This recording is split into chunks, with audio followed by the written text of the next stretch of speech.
Welcome to part 3 on how to create a new business website from scratch for under $20. In this part, we'll be actually creating our website. We've got our domain name, we've registered that. We've got our web hosting all set up. So now we can get on to the fun part of building the website. So in the email that you got from HostGator, let's go back to that. And then there's this link here. It says accessing your cPanel. In HostGator, it uses this a visual admin module where you can create a website, basically a template-based website in a few clicks using cPanel. So let's just click on that and we can go into HostGator to log into HostGator. So when you click on that link, just have to enter the username and password that you entered in when you registered on HostGator. So we'll just enter it now and click OK. So when you've logged into HostGator, you'll arrive at the control panel area, and you can see here there are a lot of different boxes and links to different functions within HostGator. What we want to do is just go down to the bottom, which is the Fantastico Deluxe, and that's where we can create our website in a few clicks. So let's just scroll down to the bottom of the screen, and it may not be exactly in your control panel, may not be there, but basically it's in the software and services area, and we want to click on Fantastico Deluxe. So after you've clicked on the Fantastico link, the icon, you'll be brought to this screen, and what we want to do is install the WordPress. It is under blogs, but basically you can also, WordPress is one of the most popular blogging platforms, but you can also use it like I guess a content management system. And basically it's what that means is that you can have it to maintain your website very simply, and things get updated quite dynamically as well. So it's a very easy way of managing your website. You don't have to get into the HTML code, you don't have to know any programming. It's just really if you know how to use Word, you can publish a website this way. So what we'll do, we'll click on WordPress, and that will bring us to the next page to generate the steps to generate our site. So then on this page, we'll just click New Installation. So then we get to the first page of the WordPress installation. So you want to install it on the domain that you registered for. So you might need to click your drop down and select the one that you want. The one I'm going to do is called keeptechreal.com. This is another website. I'm just going to do this website so I can leave it up that you can reference later on once you refer to this tutorial, so you can see the website live in action. So I won't be affecting the Soho tech guide. The next box here is installing directory. Just leave that as is.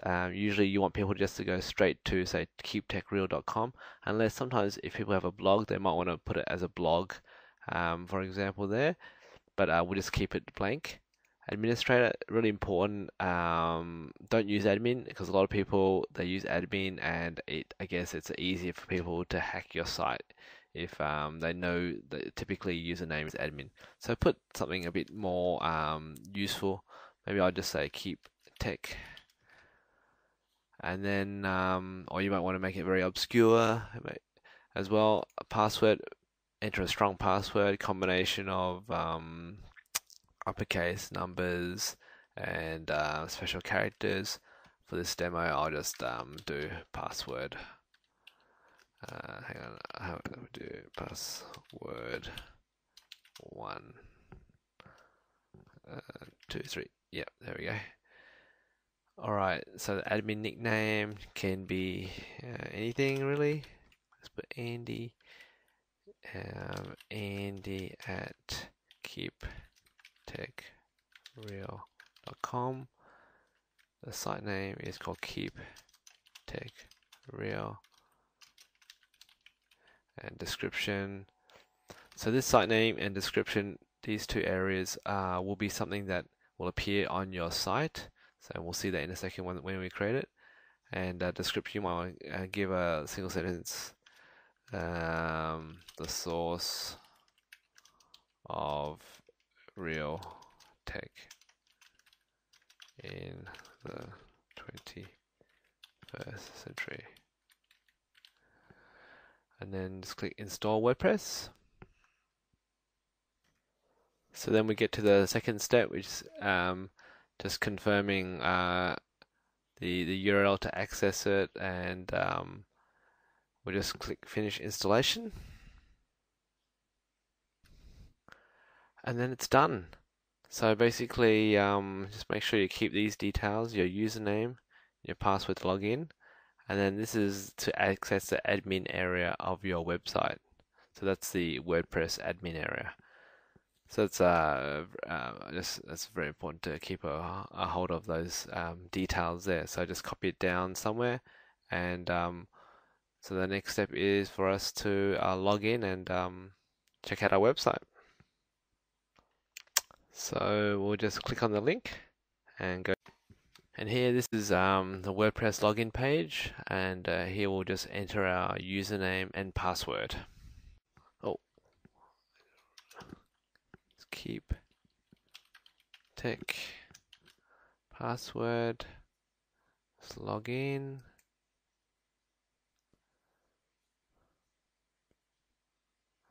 All right, here we go. This is the back end, I guess, the admin part of the WordPress